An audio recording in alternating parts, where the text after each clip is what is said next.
Hi, so you've been asked to check out ABC CLIO for your history project. So what we're going to do is scroll down, put a period in this box, or anything really, and we're going to search.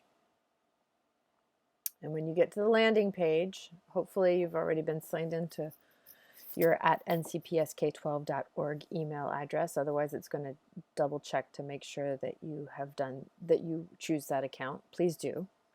Don't choose anything else or you'll get a giant 404 message. We're going to go to ABC CLIO today.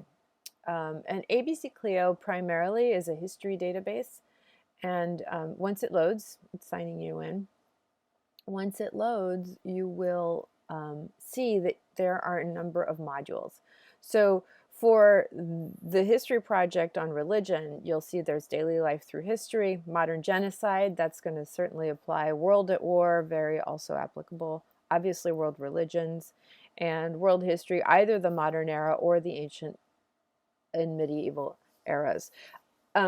Please know that the cutoff between modern and ancient is really 1450, the year 1450. Anything before that is considered ancient. Anything after that is considered modern. So not necessarily your interpretation of modern, but definitely theirs. All right, so we're going to go here and we're going to look for the Armenian Genocide.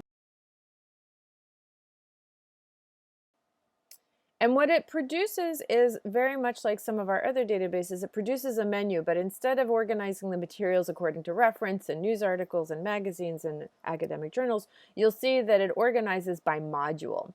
And I generally tend to go first to the one that has a higher number of results. In this case, it's modern genocide. Since genocide was part of our search, probably a good destination. And your first couple of articles is reference article and an overview. So that is definitely where you want to be when you are just starting out in the research process. So you are still wondering, and a little bit as you get into investigate. So we're going to click on the reference article, the first one.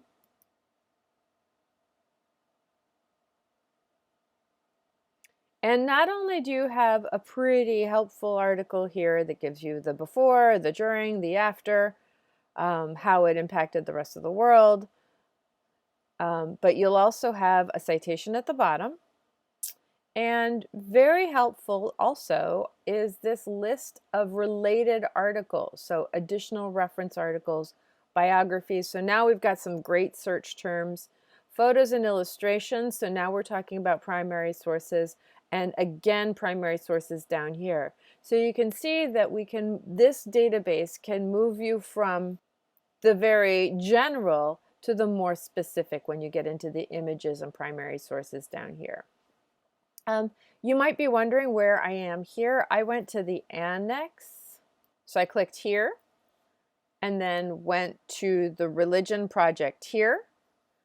And that brought me to this set of instructions, and the research process tab is what I clicked on.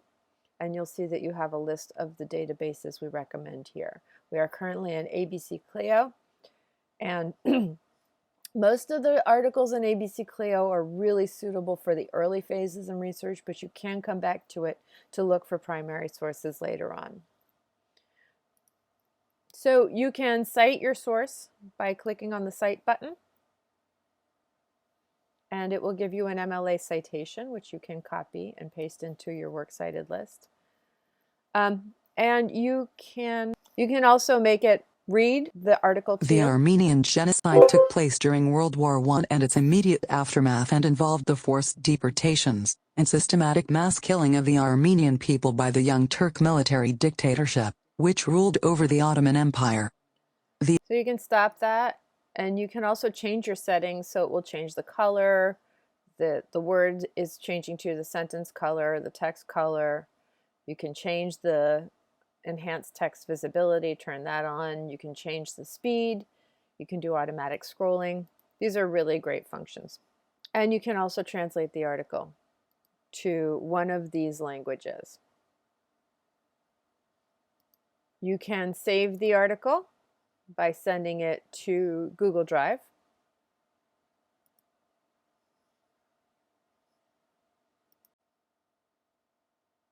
And there it goes. And then if you go to your Google Drive, it doesn't make a groovy little folder like Gale does. But if I go to my recent documents, there it is. So I can open it here, and I can open it with Google Docs.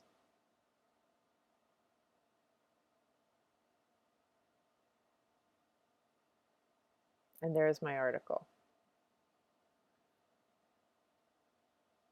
with an MLA citation at the bottom.